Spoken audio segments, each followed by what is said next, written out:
Welcome back to News Conference. With California in a continual cash crisis, there are now innovative ideas coming out on how it can balance its budget and how it can make actually some money for public services that are vitally needed and suffering major cutbacks. With us, Bill Mundell, an environmental entrepreneur, a businessman, a thinker, and one who has been talking about something called the Australian model.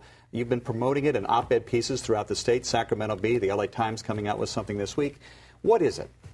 Well, Conan, if you wouldn't know it by the level of suffering that's taking place in the state, but I believe that the state is really not on the verge of insolvency. I believe that the state is not without good options right now. And I certainly don't believe that the 8th largest economy of the world should be in a position right now, or is in a position right now, where it needs to release prisoners for cost reasons early, or that it needs to take the most vulnerable in our society and put them in jeopardy. I think what the state needs to do is do a better job of measuring appropriately and also exploiting more fully the public assets that exist under its nose. Case in point is Australia. In 1996, with $100 billion in debt, Australians were wondering exactly the same thing. Would their country, go to the brink of bankruptcy? And they really dug in and they got creative. They say that financial crises are the mother of all inventions. And they looked under the hood and they saw this incredible treasure chest of public assets. And they looked at what to do with those assets in a creative way. Most of them were completely undeveloped assets because they had lacked the financing, and so they really weren't doing anyone any good. And the best part of it is they were able to get big money up front without selling the assets.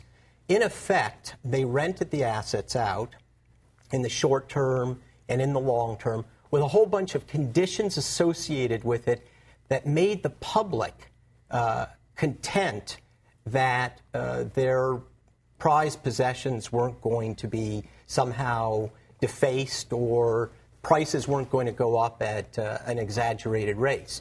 And Australia won the jackpot. Today, Australia is virtually debt-free and has a $100 billion surplus fund for the future. And I think California can do the same thing. Let's talk about that. You're talking about state parks, Los Angeles Memorial Coliseum.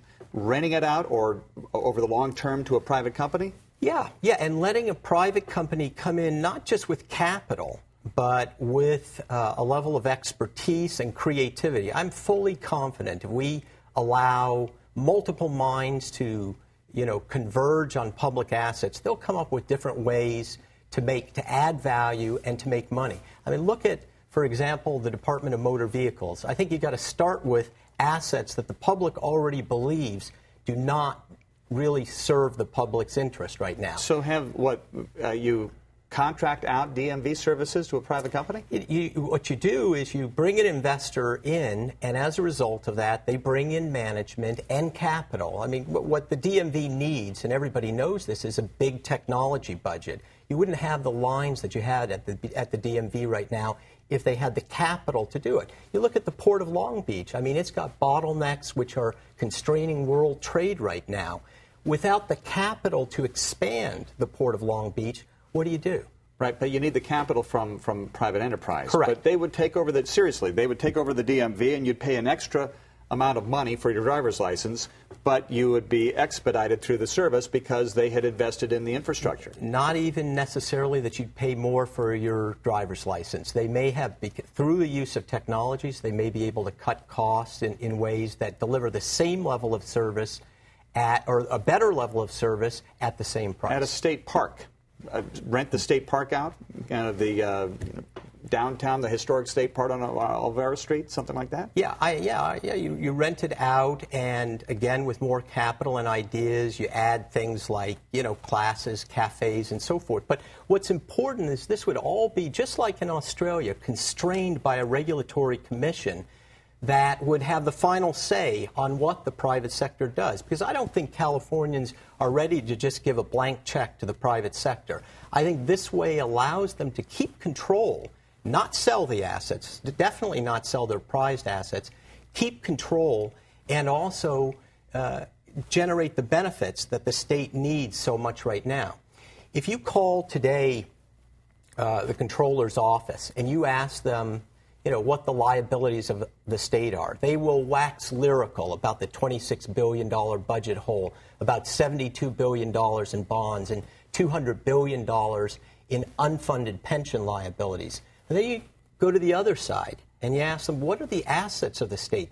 They can't even give you a full list, much less the value of those assets. And this is important for any number of reasons, but especially because the rating agencies, when they see that there's no assets listed with values, they automatically assume that those assets are worth very little. That's the reason our ratings are in the basement right now. And that, because it costs us more in interest rates on our debt, is costing the state of California hundreds of millions of dollars right now. The Australian model, what's your website?